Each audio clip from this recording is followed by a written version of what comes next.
Hello everyone, welcome back to our channel English Madhyam के platform पे हम editorial based practice exercise solve कर रहे हैं।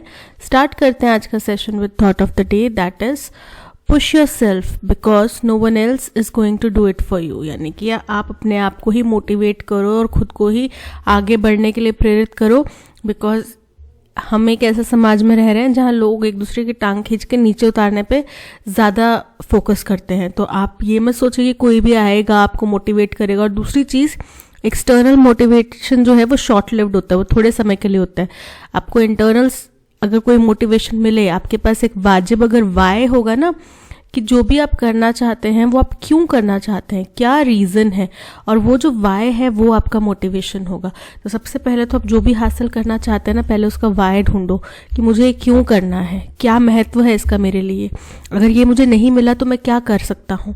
ठीक है, अगर आपको इन सारे सवालों के जवाब मिल जाए ना तो आपको मोटिवेशन के लिए किसी भी मोटिवेशनल स्पीकर की बात सुनने की ज़रूरत नहीं है। आपका वो वाय आपके लिए काम करेगा, बिकॉज तब आप सोचेंगे कि अगर मैंने ये इतना टाइम यूट्यूब पे वेस्ट करा तो क्या मेरा वाय इससे कामयाब हो पाएगा, मैं अपने वाय तक पहुंच पाऊंगा, नहीं ना।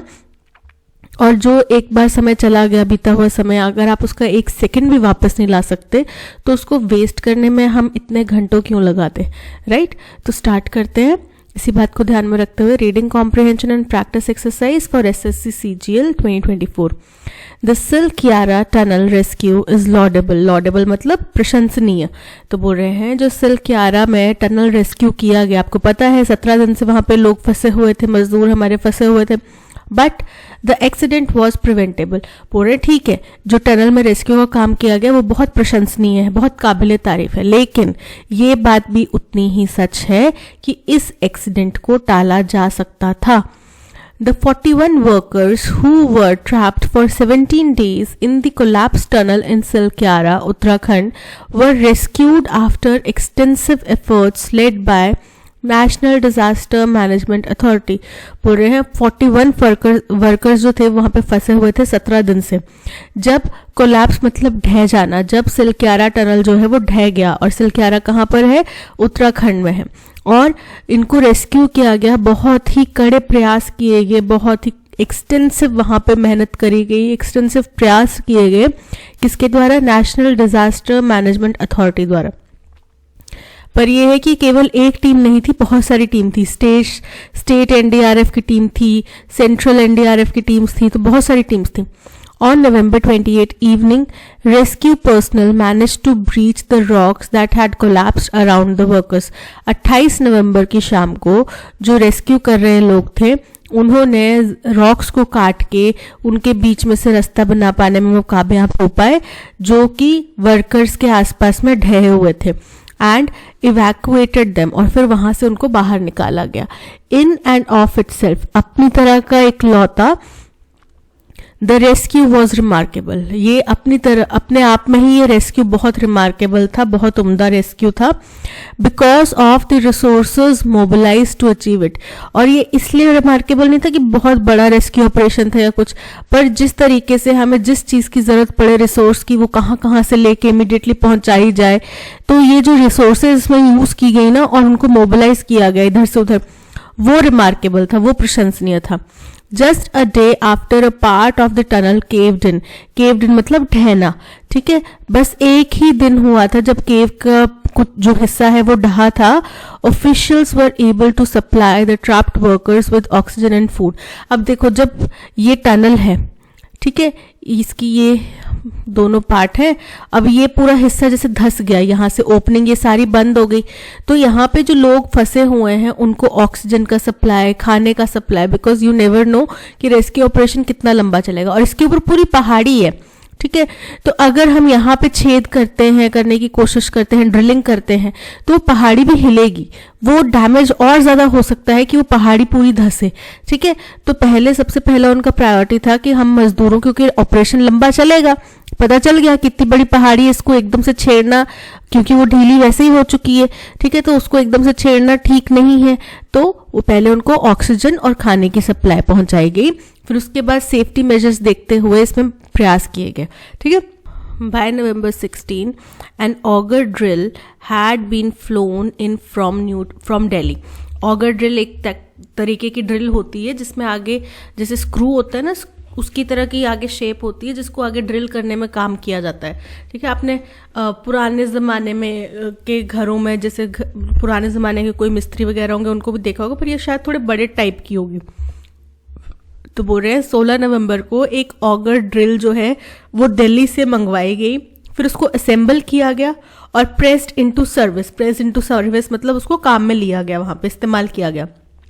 In the following week, efforts to reach and release the workers progressed in fits and starts बोल रहे हैं। और फिर उसके आगे आने वाले हफ्तों में जो इन मजदूरों को बचाने के, उन तक पहुंचने के और उनको बचाने के जो प्रयास थे, फिट्स एंड स्टार्ट्स का मतलब होता है अनियमित रूप से, बहुत ही तेजी से मतलब थोड़ा अभी तेजी से भी नहीं, मतलब जैसे अभी हुआ फिर थोड़ा ब्रेक लिया गया, कुछ भी काम हो गया या फिर कुछ और ज़्यादा बारिश होगी, धंसने की संभावना थी तो थोड़ी देर रुका गया। तो इस तरीके से ब्रेक्स ले लेकर वो फिट्स एंड स्टार्ट्स में चलता रहा कि थोड़ी देर रुको फिर स्टार्ट करो, ऐसे करके इरेगुलरिटी के साथ में वो चलता रहा।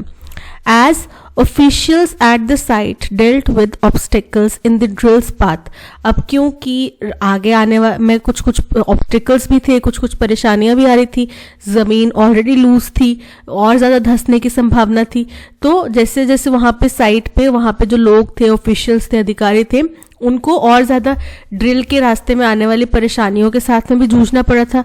Its own health, the stability of its platform, उसकी जो भी वहाँ पर रास्ता था उसकी, क्योंकि उसकी हेल्थ भी इफेक्ट हो रही थी क्योंकि वो रास्ता भी खराब हो रहा था। स्टेबिलिटी, जिस प्लेटफॉर्म पे वो काम कर रहे थे वो कितना स्टेबल है नहीं है। And the effects of its motion on the surrounding rocks, और जो इसके मोशन की वजह से आसपास के रॉक्स में क्या प्रभाव पड़ रहा था, उसके ऊपर क्या इफेक्ट हो रहा था, इन सब चीज़ों से वो जूझ रहे थे। In particular, they had to ensure the workers were not endangered by rocks loosened by vibrations. वही चीज, जब वाइब्रेशंस होते हैं तो लूज हो जाते हैं रॉक, मैंने बोला ना जमीन वहां पे लूज हो जाती है। तो क्या बोल रहे हैं कि उनको सबसे ज्यादा खास तौर पर चिंता इस चीज की थी कि अगर वो वहां पे ड्रिलिंग का इस्तेमाल करते हैं तो ड्रिल की वाइब्रेशन की वजह से जो पत्थर लूज होंगे, कहीं वर्कर्स उन्हीं की चपेट में ना आ जाए। But work was force to a halt by 25 November 25, लेकिन ये पूरा काम जो है ये रोक दिया गया, ब्रेक लग गया इसमें 25 नवंबर को। When the drills blades lost in the debris, जब ड्रिल के ब्लेड्स जो है लॉस्ट मतलब फंस जाना, डेब्रिस मतलब मलबे में, तो वो जो ऊपर से जो भी मलबा गिरा हुआ था केव के ढहने की वजह से, तो उस मलबे में वो ड्रिल के ब्लेड्स जो है वो फंस गए। The next day a new phase of the operation commenced, फिर अगले दिन नया प्रक्रिया स्टार्ट हुई पूरे ऑपरेशन की। वर्टिकल ड्रिलिंग, जिसमें वर्टिकल ड्रिलिंग का इस्तेमाल किया गया with assistance from experts of rat hole mining to help clear the rubble again मतलब डेब्रीज मतलब कि मलबा। तो वर्टिकल ड्रिलिंग की गई जिसमें कि हमें एक्सपर्ट्स की सहायता लेनी पड़ी, जो कि रैट होल माइनिंग जो टेक्निक होती है, इसमें क्या होता है कि जैसे मेघालय रीजन में कोल माइनिंग जो करते हैं तो उसके लिए बड़े सकरे छोटे छोटे रास्ते होते हैं, तो उसमें से कोल को किस तरीके से निकालना है वो उसको बोला जाता है रैट होल माइनिंग टेक्निक। तो उसके जो विशेषज्ञ हैं उनकी सहायता ली गई और फिर वो काम स्टार्ट किया गया वहां पे। Finally, on November 28, the rescuers finally pierced the cavern and brought the workers out. फिर फाइनली 28 नवंबर की शाम आई जब रेस्क्यूअर्स जो है अंततः वो उस कैवरन यानी कि केव में, उस गुफा में रास्ता बना पाने में कामयाब हो पाए और जहां से वर्कर्स को बाहर निकाला गया। The operation involved the national and state disaster response forces, NDRF की टीम्स वहां पे लगी, नेशनल और स्टेट दोनों ही। The border roads organization, ये संस्था वहां पे काम कर रही थी। The national highways and infrastructure development corporation limited, ये काम कर रहे थे। And the Indo-Tibetan border police, ये भी काम कर रहे थे और भी बहुत सारे थे among others. In a post on X, President Draupadi Murmu called the rescue one of the greatest in history. अब X यानी कि ट्विटर पे एक पोस्ट लिखते हुए प्रेसिडेंट द्रौपदी मुर्मू ने कहा कि ये जो रेस्क्यू था ये हिस्ट्री में, इतिहास का सबसे ग्रेटेस्ट रेस्क्यू था। इट मे वेल बी, हो भी सकता है होगा, but the scale and the fervor with which it was undertaken also casts an unfavorable spotlight on the चार धाम हाईवे प्रोजेक्ट। लेकिन ये हो सकता है कि अपने तरीके का ग्रेटेस्ट रेस्क्यू हो, ठीक है, लेकिन जिस बड़े पैमाने पे इसको किया गया और जिस उत्साह के साथ में इस पूरे ऑपरेशन को किया गया, उससे एक बहुत ही अनफेवरेबल जो लाइट है वो इस चार धाम हाईवे प्रोजेक्ट के ऊपर आकर गिरती है, and on the unsafe working environments of those expected to build such infrastructure. और उन लोगों के अनसेफ वर्किंग एनवायरमेंट के ऊपर भी रोशनी केंद्रित होती है जो कि इस इंफ्रास्ट्रक्चर को बनाने के लिए वहां पे काम कर रहे हैं, कि वो कितने अनसेफ वर्किंग एनवायरमेंट में काम कर रहे हैं। हमारे आंखों के सामने ये बात भी आ जाती है। अब आपको पता है कि जो एनवायरमेंटलिस्ट हैं और कई सारे साइंटिस्ट हैं वो पहले ही इस चार धाम प्रोजेक्ट के अगेंस्ट में है, वो पहले ही मना कर रहे हैं कि आप इसको मत करो। ये तो सुप्रीम कोर्ट ने इसको परमिशन दी है, वो भी नेशनल सिक्योरिटी के नाम पे, ठीक है। In both this incident and one in July when a crane collapsed on and killed 20 workers working on Nagpur Mumbai Samruddhi expressway in Thane.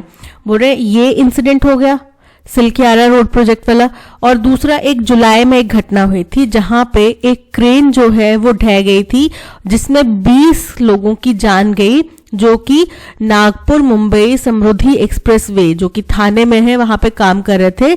The contractor was Navayuga engineering company limited. इन दोनों ही मामलों में जो कॉन्ट्रैक्टर था वो है Navayuga engineering company limited. The government must investigate the specific causes of both incidents. तो बोल रहे हैं कि अब सरकार को इस मामले में जांच लेनी चाहिए। दोनों ही मसले जो हैं, जुलाई का और अभी वाला नागपुर वाला और उत्तराखंड वाला, इन दोनों में सरकार को इन्वेस्टिगेशन करनी चाहिए। Take steps to prevent recurrence of similar situations. ये देखना जरूरी है ना कि भाई इसी कंपनी के साथ में 2 हादसे हुए, तो क्या कंपनी की वर्किंग एनवायरनमेंट कंडीशंस ठीक है, एक्सपीरियंस्ड या स्किल्ड लोगों को वो ले रहे हैं, या फिर उनकी सेफ्टी का क्या ध्यान रख रहे हैं, कहीं उनके एंड पे कोई गलती तो नहीं हो रही। सब कुछ चेक करना चाहिए। अगर एक ही कंपनी के 2 इंसिडेंट्स एक ही साल के अंदर में इतने कम ड्यूरेशन में हुए हैं तो, और ऐसे हादसों को आगे बचाया जा सके। And ensure on site working conditions include safety features. और ये सुनिश्चित किया जाए कि किसी भी साइट के ऊपर जो वर्किंग कंडीशंस हैं उसमें सेफ्टी फीचर्स भी शामिल होने चाहिए। Then again, if unsafe environments are the issue, ongoing work on the Char Dham highway itself may need to be reconsidered. बोल रहे हैं, और फिर अगर अनसेफ वर्किंग एनवायरनमेंट अगर मसला है तो चार धाम हाईवे प्रोजेक्ट को तो फिर से दोबारा कंसिडर करना चाहिए, क्योंकि since experts have repeatedly raised concerns about the carrying capacity of the local terrain.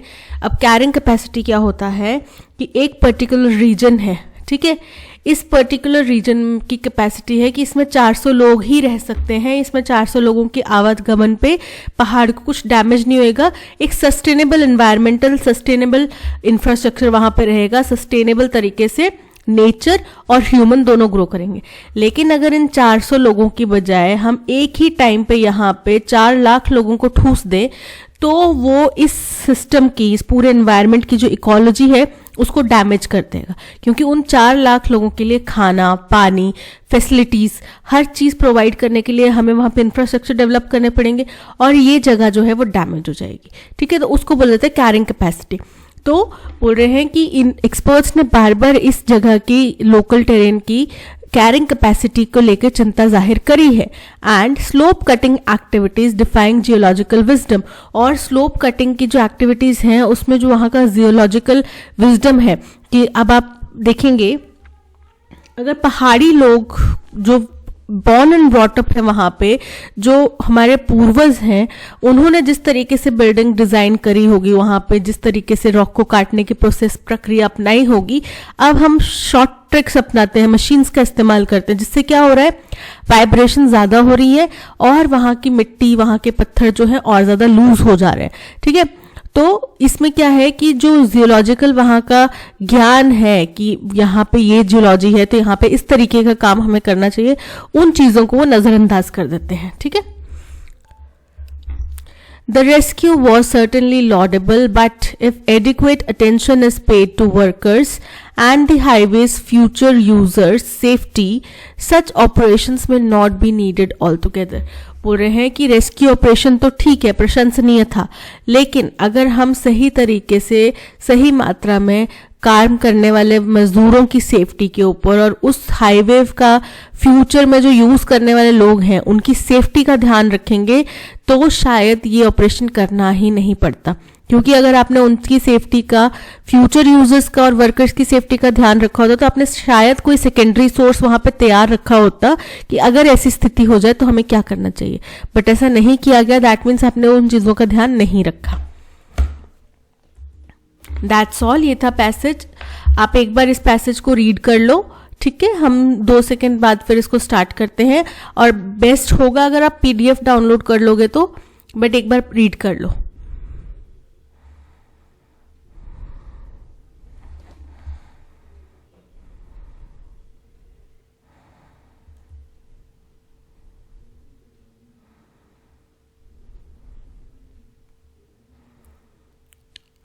Next slide.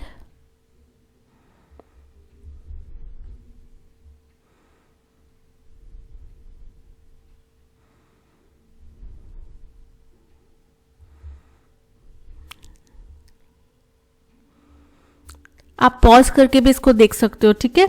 आराम से देख के फिर हम क्वेश्चन सॉल्व करते हैं। And last slide. अब चलते हैं क्वेश्चन नंबर 1 की तरफ। What inference can be made about the efficiency and readiness of the rescue operation in the Silkyara Tunnel incident? बोल रहे हैं कि सिलक्यारा टनल इंसिडेंट में जो रेस्क्यू ऑपरेशन किया गया उसके प्रभाविता और उसके लिए हम कितने तैयार थे, उसके बारे में हम क्या बात यहाँ पे समझ सकते हैं। The rescue operation lag proper planning and resources, कि उसमें प्रॉपर प्लानिंग और रिसोर्सेज नहीं थे, तो ये करेक्ट नहीं है।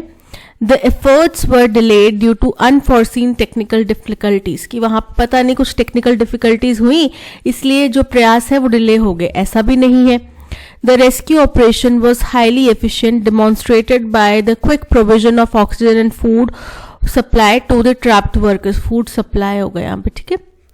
Food supply to the trapped workers की रेस्क्यू ऑपरेशन जो था वो बहुत ही ज्यादा प्रभावी था, जो कि हमें पता चलता है कि ट्रैप्ड होने के 24 घंटे के अंदर अंदर ही मजदूरों के पास में ऑक्सीजन और खाने का सप्लाई पहुंचा दिया गया था। So option C is correct. Efficient तो बताया उन्होंने, प्रशंसनीय भी बताया और एफिशिएंट भी बताया। Based on the passage, what can be inferred about the challenges faced during the Silkyara Tunnel rescue operation? क्या क्या challenges उनके सामने आए? तो उनके सामने बहुत सारे challenges आए, जैसे कि ड्रिल के रास्ते के बारे में, वहां के रखरखाव के बारे में, जो रॉक्स लूज होंगे वाइब्रेशन की वजह से वो कई मजदूरों के ऊपर ही आके ना गिर जाए, है ना, चट्टान उनके ऊपर ना आके गिर जाए अंदर अंदर, तो फिर वो पूरा रेस्क्यू ऑपरेशन बेकार हो जाएगा। तो ये सारे चैलेंजेस उनको फेस करने पड़े थे। There were no significant challenges, incorrect है, बहुत सारे चैलेंजेस थे। The primary challenge was the lack of skilled personnel, कि हमारे पास स्किल्ड लोग ही नहीं है, तो ये इनकरेक्ट है।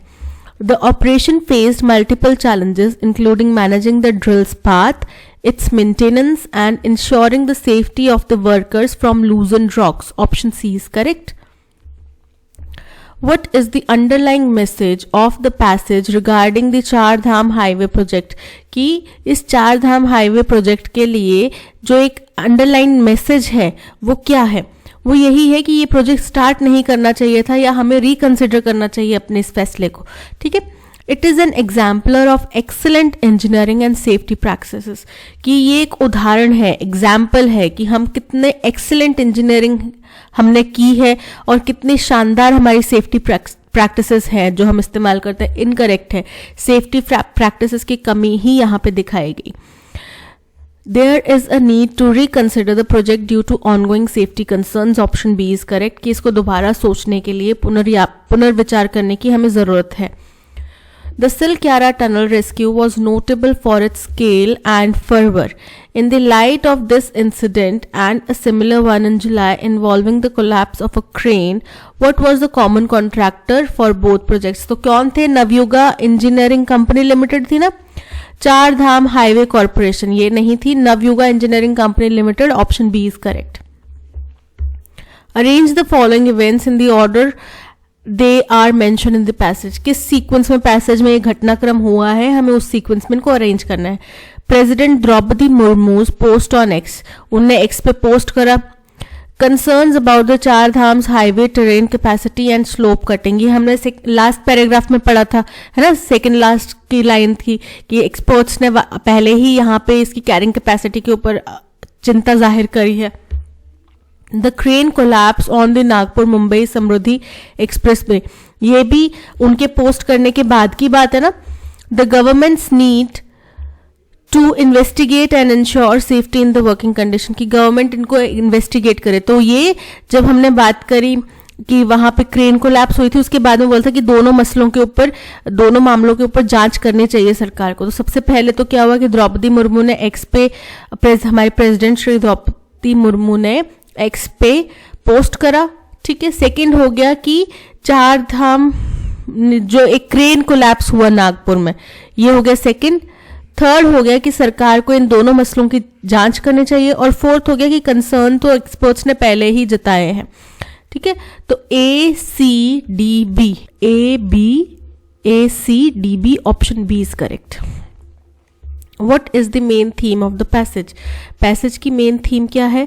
तो पैसेज की मेन थीम जो है वो हमने जो इंफ्रास्ट्रक्चर डेवलपमेंट करा है उसके ऊपर चर्चा की गई है, राइट।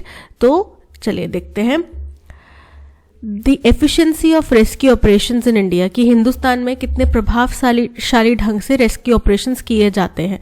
तो मुझे नहीं लगता आपने इससे पहले किसी भी रेस्क्यू ऑपरेशन का इतना ज़्यादा जिक्र सुना होगा जितना इसका सुना है। ये टॉपिक नहीं है इस पैसेज का, ठीक है। और इस पैसेज में भी हमने ये चीज़ डिस्कस नहीं करी है। The importance of national unity in crisis, कि देश की एकता का कितना बड़ा इफेक्ट होता है किसी भी क्राइसिस की सिचुएशन में, वो भी हमने इसमें चर्चा नहीं करी है। The necessity of safety in infrastructure projects, option C is correct, कि इंफ्रास्ट्रक्चर डेवलपमेंट के जो भी प्रोजेक्ट्स हों उनमें सेफ्टी का ध्यान रखना कितना महत्वपूर्ण है, कितना इंपॉर्टेंट है। अब यहाँ पे चार S1 और S4 दिए गए हैं स्टेटमेंट, ठीक है, सेंटेंसेस दिए गए हैं। इसी के बीच में हमें PQRS स्टेटमेंट में से S2 और S3 फाइंड आउट करना है, okay. It is well known that collaborations between industry and academia can be mutually beneficial। बोल रहे हैं कि ये तो जग जाहिर है, सबको पता है कि इंडस्ट्रीज के बीच में और एकेडमिक्स के बीच में अगर हम कोलैबोरेशन करें तो वो दोनों के लिए ही फायदेमंद होता है। Determining and managing impediments to collaborations between industry and academia requires a multi-pronged approach। बोल रहे हैं कि जो भी रुकावटें, इम्पेडिमेंट्स मतलब रुकावटें, अवरोध, जो भी अवरोध इस कोलैबोरेशन इंडस्ट्री और एकेडमिया के बीच में जो कोलैबोरेशन होना है उसमें जो भी अवरोध हैं उनको पहले पहचानना और फिर उनके साथ में डील करना, उनको मैनेज करना। इसके लिए हमें मल्टीपल डायरेक्शंस वाली, मल्टी प्रॉन्ग मतलब मल्टीपल डायरेक्शंस वाली अप्रोच हमें अपनानी पड़ेगी।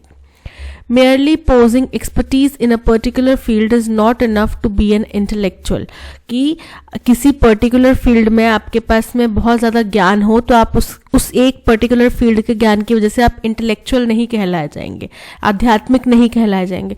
तो हम यहाँ पे इंडस्ट्री और एकेडमिया में, रिसर्च वगैरह में कोलैबोरेशन की बात करें तो उसमें अध्यात्म का कोई जिक्र नहीं है। तो ये स्टेटमेंट जो है, पी स्टेटमेंट इररेलेवेंट है, वो S1 S4 से मेल नहीं खाती। However, most Indian higher education institutions have not focused on such collaborations or on intellectual property। बोल रहे हैं कि बहुत सारे हायर एजुकेशन के जो इंडियन इंस्टीट्यूट्स हैं उन्होंने इस कोलैबोरेशन पे या फिर इंटेलेक्चुअल प्रॉपर्टी IP के ऊपर ज़्यादा गौर नहीं किया है, ज़्यादा फोकस नहीं किया है, एंड टेक्नोलॉजी ट्रांसफ़र, और इसके बीच में जो टेक्नोलॉजी ट्रांसफ़र का प्रावधान है उसके ऊपर ज़्यादा गौर नहीं किया है।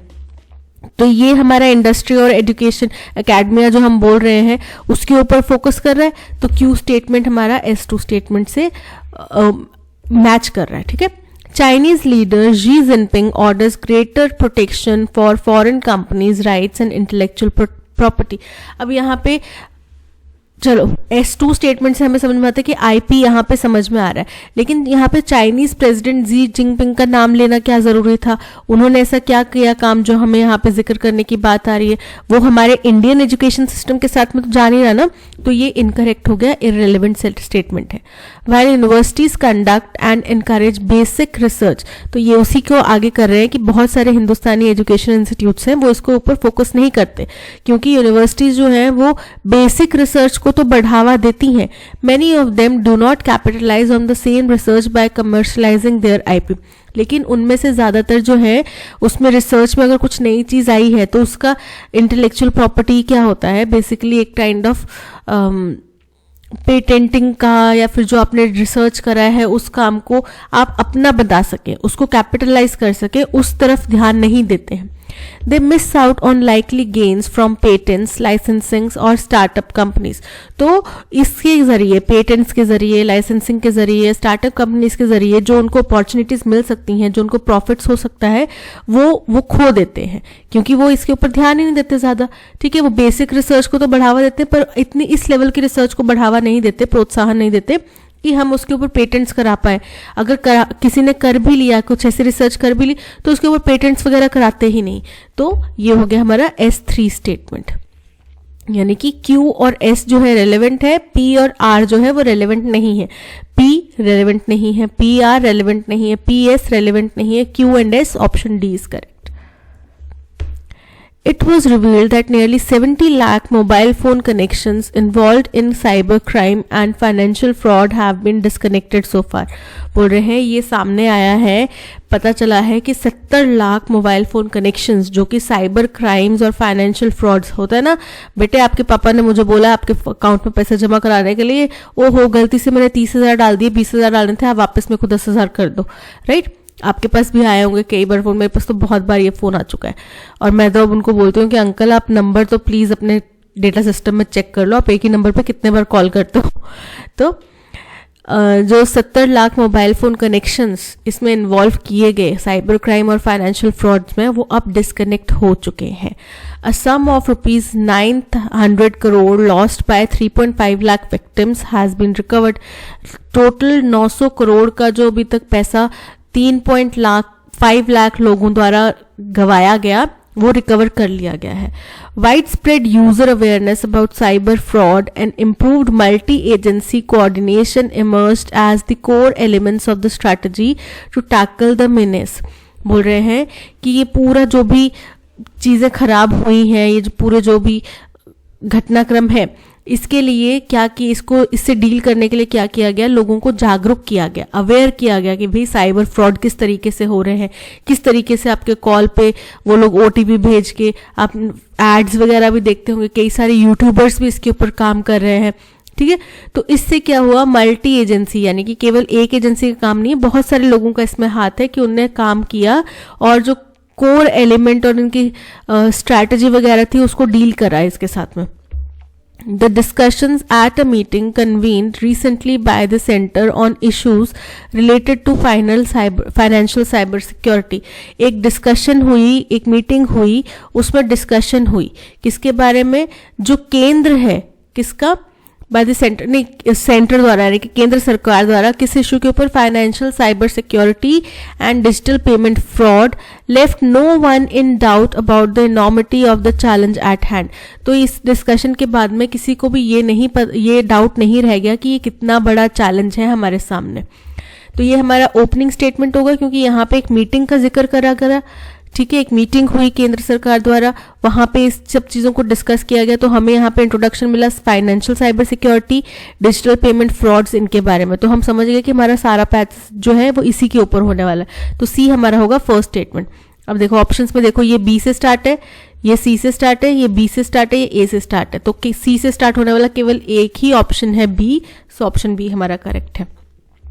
Improving response time in handling alerts on online fraud and enhance information sharing, it was stressed, could provide the decisive edge in dealing with scamsters. बोल रहे हैं कि अगर हम रिस्पॉन्स टाइम, कि भाई कोई भी ऑनलाइन फ्रॉड का अलर्ट आया है उसके ऊपर हमने इमीडिएट रिस्पॉन्स करना है, 1 सेकंड में रिस्पॉन्स करा, 1 घंटे में रिस्पॉन्स करा, 24 घंटे में रिस्पॉन्स करा, तो वो जो रिस्पॉन्स टाइम है अगर हम उसको इम्प्रूव करें और इन्फॉर्मेशन शेयरिंग को एनहांस करें, यानी कि मेरे पुलिस स्टेशन में आया है, इसके बारे में मैं आगे सभी पुलिस स्टेशन में कितनी जल्दी इन्फॉर्मेशन फैलाती हूँ, वो इन्फॉर्मेशन शेयरिंग जो है इसके ऊपर जोर दिया जाए. और इससे क्या हो सकता है, एक हमें डिसाइसिव एज मिल सकता है, यानी कि एक अपर हैंड मिल सकता है इन स्कैमस्टर से डील करने के लिए.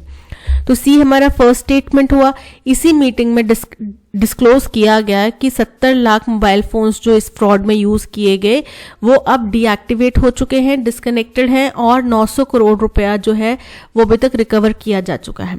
ठीक है, उसके बाद में बोला गया कि अब लोगों को जागरूक किया गया और इसके लिए मल्टी ऑर्गेनाइजेशंस ने काम करा इस पूरे मेनेंस को डील करने में, और बोला कि इम्प्रूव अगर हम अपना रिस्पॉन्स टाइम इन अलर्ट्स को हैंडल करने में अपना रिस्पॉन्स टाइम इम्प्रूव करेंगे और तो इससे हम इन स्कैमस्टर से जल्दी डील कर सकते हैं। तो हमारा अरेंजमेंट क्या बन रहा है, CABD, option B is correct. And unparalleled popularity, किसी चीज की अद्वितीय पॉपुलैरिटी, यानी कि उसके जितना पॉपुलर और कोई दूसरा है नहीं। ठीक है, अब कोई चीज है उसी के बारे में बात की जा रही है, उसी के आपको उसके बारे में इंफॉर्मेशन दी जा रही है कि कोई पर्टिकुलर चीज है जिसकी अनपैरेलल्ड पॉपुलैरिटी है। The Lotus Temple has always enjoyed an unparalleled popularity. तो हमें एक तो पता चल गया कि क्यू के बाद में पी स्टेटमेंट आएगा कि जो लोटस टेम्पल है उसकी हमेशा से अद्वितीय पॉपुलैरिटी रही है, जितना पॉपुलर लोटस टेम्पल है उतना कोई और नहीं है। फिर आगे है as shown by its predominance in literature and art, जैसा कि उसका प्री डोमिनेंस जो है यानी कि लिटरेचर और आर्ट में जो उसका डोमिनेंस है उससे पता चलता है। Throughout the length and breadth of India from the earliest times down to the present day. तो ये पॉपुलैरिटी की बात कर रहे हैं कब से कब तक, ऐसा नहीं है कि केवल आज की बात है, पुराने जमाने से लेके अब तक, और ये नहीं कि सिर्फ वो एक जगह पे पर्टिकुलर जगह पे पॉपुलर है, पूरे कश्मीर से कन्याकुमारी तक, गुजरात से वेस्ट बंगाल तक, सब जगह तक वो मतलब प्रसिद्ध है। तो throughout the length and breadth मतलब पूरे हिंदुस्तान में वो प्रसिद्ध है। एज, और कैसे पता चलता है, जैसा कि हमें लिटरेचर और आज से नहीं है, अर्लियर टाइम से है, क्योंकि हमें ये पता चलता है हमारे इतिहास से, लिटरेचर और आर्ट से। तो क्यू हमारा फर्स्ट स्टेटमेंट है, पी सेकंड स्टेटमेंट है, क्यू पी इसमें आ रहा है और इसमें आ रहा है, तो बाकी बी और सी एलिमिनेट कर दो। क्यू पी, उसके बाद में आएगा एस और लास्ट स्टेटमेंट आएगा R. Q P S R, option A is correct. After hours of persistent pursuit and persecution, the little prince was at last deserted by the rabble and left to himself। बोल रहे हैं कि बहुत ज्यादा उनको पूछताछ करेगी, परस्यूट मतलब किसी को मनाने की कोशिश करना, किसी को चाहे पीट के कैसे भी, बाय हुक और बाय क्रुक, बस उसको आप अपनी बात मनवाना चाहते हो, उससे कुछ पूछताछ करना चाहते हो, कुछ निकलवाना चाहते हो, तो घंटों का परस्यूट किया गया, परसिक्यूशन किया गया। परसिक्यूशन के स्पेलिंग इनकरेक्ट है। परसिक्यूशन का मतलब होता है कि उसके ऊपर प्रताड़ना की गई, उसको परसिक्यूट किया गया, प्रताड़ना की गई, तो परसिक्यूशन, ये होते हैं परसिक्यूशन के स्पेलिंग। ठीक है, तो उसको प्रताड़ित किया गया, फिर हार के उन्होंने अंत में उस लिटिल प्रिंस, छोटे से राजकुमार को, रैबल मतलब भीड़ ने क्या किया, उनको छोड़ दिया। जैसे टूटी फूटी हालत में वो बिखरे से, टूटे फूटे से, घायल से थे, वैसे छोड़ दिया कि खुद देख लो, अपने पट लो। ठीक है, तो कुछ घटनाक्रम हुई होगी उसके बारे में बता रहे हैं कि छोटे से राजकुमार को भीड़ ने बहुत परेशान करा, उससे पूछने की कोशिश करी, उसको मारा पीटा, पर फिर जब नहीं कुछ बात बनी तो उसको छोड़ दिया वहां पे। परसिस्टेंट करेक्ट है, रैबल करेक्ट है, persecution option C is correct, इसकी स्पेलिंग इनकरेक्ट है। The doctors gave him more powerful drugs in the dash hope that he might recover। Doctors ने उसको और ज्यादा पावरफुल ड्रग्स दिए, किस उम्मीद में, किसी उम्मीद में। तो अब शब्द यूज होता है वेन। वेन का मतलब होता है कुछ ऐसी चीज जिसको आप पूरी तरीके से प्राप्त नहीं कर सकते, जैसे कि वेन होप थी, उसमें जरा सी होप थी, थोड़ी सी उम्मीद थी। ठीक है, सो यहाँ पे उम्मीद की बात की जा रही है, वेन। तो यहाँ पे वेन नहीं होगा, वेन मतलब क्वेश्चन आप पूछ रहे हैं। वेन जो हमारी नाड़ियां होती हैं, वेन मतलब कमजोर हो जाना, और वेन मतलब कि जो होप और उम्मीद की बात करें ना हम, कि जो कामयाब नहीं हो सकती। ठीक है, उसके लिए बोल रहे हैं कि वेन उम्मीद थी, बहुत कमजोर सी उम्मीद थी जो पूरी नहीं हो सकती, फिर भी उन्होंने इस उम्मीद में कि शायद ठीक हो जाए, उसको और ज्यादा स्ट्रॉन्ग ड्रग्स दिए, और ज्यादा स्ट्रॉन्ग उसको medicine the. So option D when is correct. In order to protect his identity, the spy had to efface all evidences of his true name। Efface मतलब नष्ट करना। ठीक है, मिटाना। तो बोल रहे हैं कि अपनी असली पहचान छुपाने के लिए जो जासूस था उसने सारे एविडेंस अपने असली नाम के, अपने ऑक्यूपेशन के, उसके पर्सनल डॉक्यूमेंट्स में से उसके सारे सबूत जो हैं वो हटा दिए, मिटा दिए। रिवील मतलब उजागर करना, जाहिर करना। क्लैरिफाई मतलब स्पष्ट करना। मेंटेन मतलब बनाए रखना। डिस्ट्रॉय मतलब नष्ट कर देना, तो यहाँ पे उन्हें नष्ट किए, हमें सिनोनिम चाहिए, so option D destroy is correct. Comprehend, कॉम्प्रीमेंट मतलब समझना। बोलते हैं ना I am unable to comprehend with what you are saying, मतलब मुझे आपकी बात समझ में नहीं आ रही, आप क्या कहना चाह रहे हो, तो हमें इसका सिनोनिम बताना है। डिस्टॉर्ट, डिस्टॉर्ट मतलब कुछ चीज विकृत रूप से होती है ना, distorted, his mind was distorted मतलब कि उसका दिमाग बड़ा कुरूप था, वो बड़ी उल्टी पुल्टी चीजें सोचता था। डेटर मतलब रोकना किसी को।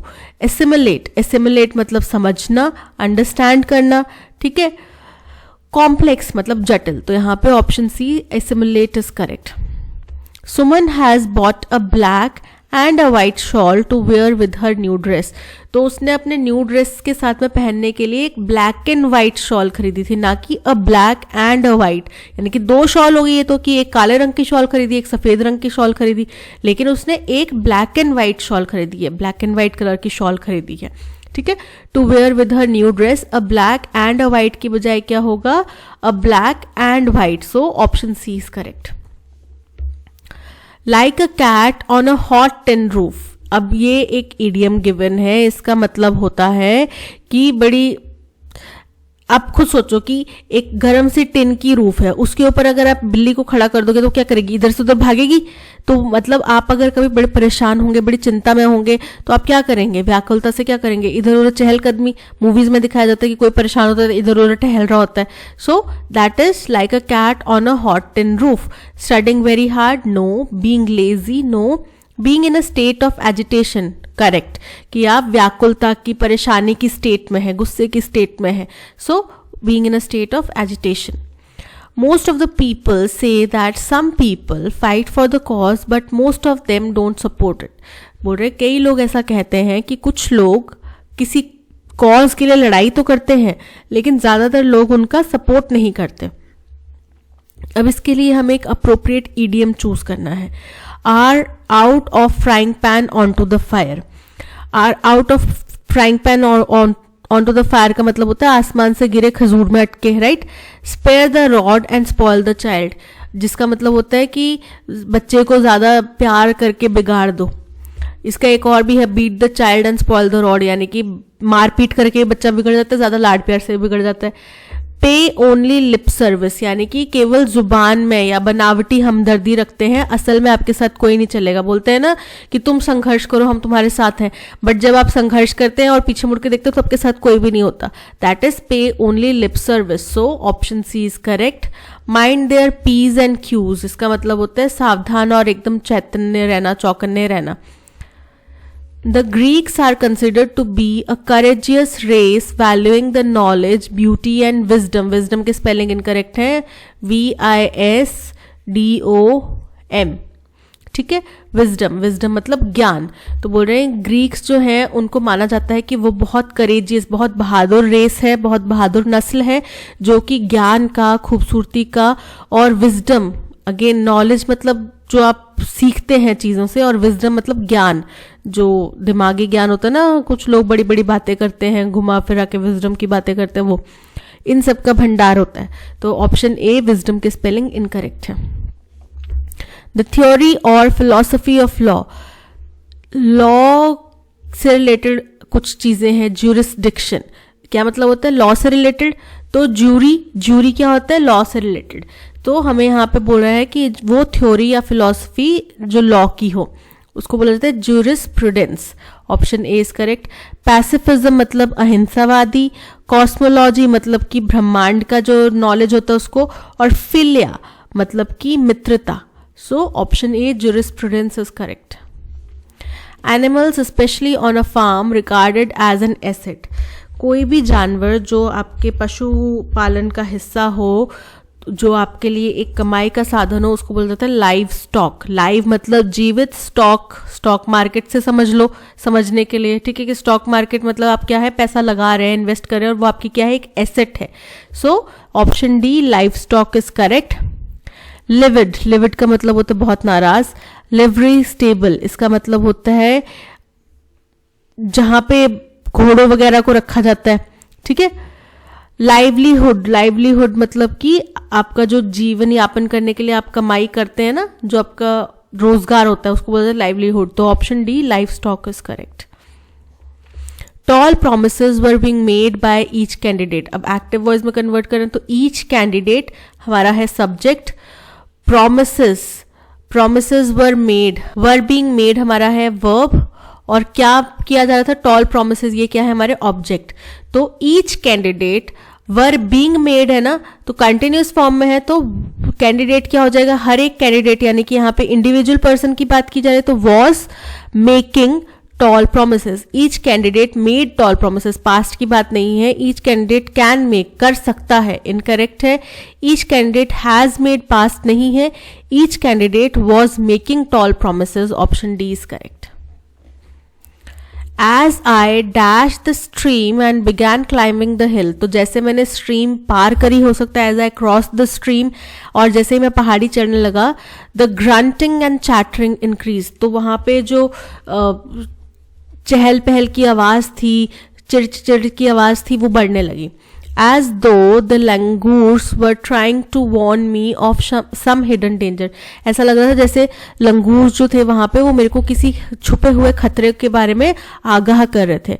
I looked up and saw a great orange gold leopard, मैंने ऊपर देखा और देखा वहां पे एक बड़ा सा ऑरेंज गोल्ड कलर का लेपर्ड था।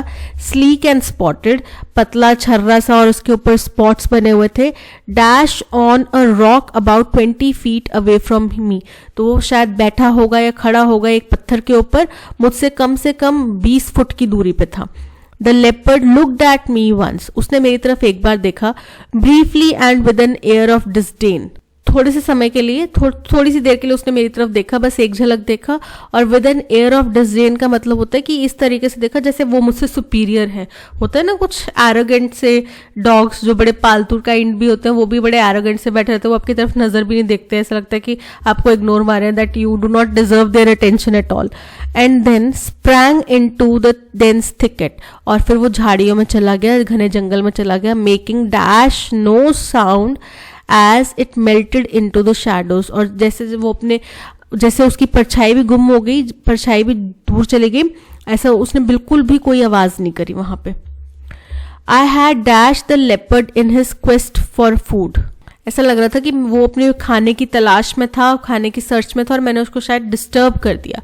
But a little later I heard the quickening cry of a barking deer as it fled through the forest, लेकिन थोड़ी देर बाद मुझे जंगल से एक डियर के रोने की और हाँफते हुए रोने की आवाज सुनाई देने लगी, जैसे कि वो जंगल से भाग रहा था उस टाइम पे। After that dash I did not see the leopard again, उस हादसे के बाद में, उस घटना के बाद में मुझे लेपर्ड दोबारा दिखाई नहीं दिया। तो एज आई क्या किया, उसने क्रॉस करा, क्रॉस मतलब स्ट्रीम मतलब नदी, तो नदी उसने क्रॉस करी और वो पहाड़ी चढ़ने लगा। सो option A crossed is correct. I looked up and saw a great orange gold leopard, sleek and spotted, dash on a rock about 20 feet away from me, swinging, dancing, poised, playing। तो वहां पे वो झूल नहीं रहा होगा, नाच नहीं रहा होगा, खेल नहीं रहा होगा, वहां पे वो क्या था, poised, poised मतलब संतुलित तरीके से तैयार रहना, एकदम सटीक तरीके से, कि वो शायद हो सकता है हमला करने की पोजीशन में हो। So option C poised is correct. The leopard looked at me once, briefly and with an air of disdain, and then sprang into a dense thicket, making dash, making absolutely no sound. उसने बिल्कुल भी आवाज नहीं करी। Option D absolutely is correct. I had dashed the leopard on his quest for food. उसके जो खाने की तलाश थी उसमें मैंने उसको शायद डिस्टर्ब कर दिया। Option A is correct. After that encounter, encounter मतलब जो मेरा उसके सामने आमना सामना हुआ, अचानक मुलाकात हो गई, उसके बाद मैंने लेपर्ड को दोबारा नहीं देखा। Option A encounter is correct. That's all, आज के सेशन में इतना ही। Thank you so much for watching. अगर कंटेंट पसंद आया हो तो प्लीज़ लाइक, शेयर और सब्सक्राइब कीजिए। आपके अच्छे व्यूज़ आएंगे, हमारा हौसला बढ़ता रहेगा, ठीक है। और PDF आपको टेलीग्राम चैनल पे मिल जाएगी, ऑडियो एक्सप्लेनेशन टेलीग्राम चैनल पे मिल जाएगा, और प्ले स्टोर से आप ऐप भी डाउनलोड कर सकते हैं अगर आपके पास में एंड्रॉयड फ़ोन है तो। मिलते हैं नेक्स्ट सेशन में। Till then keep learning and keep practising. Bye bye.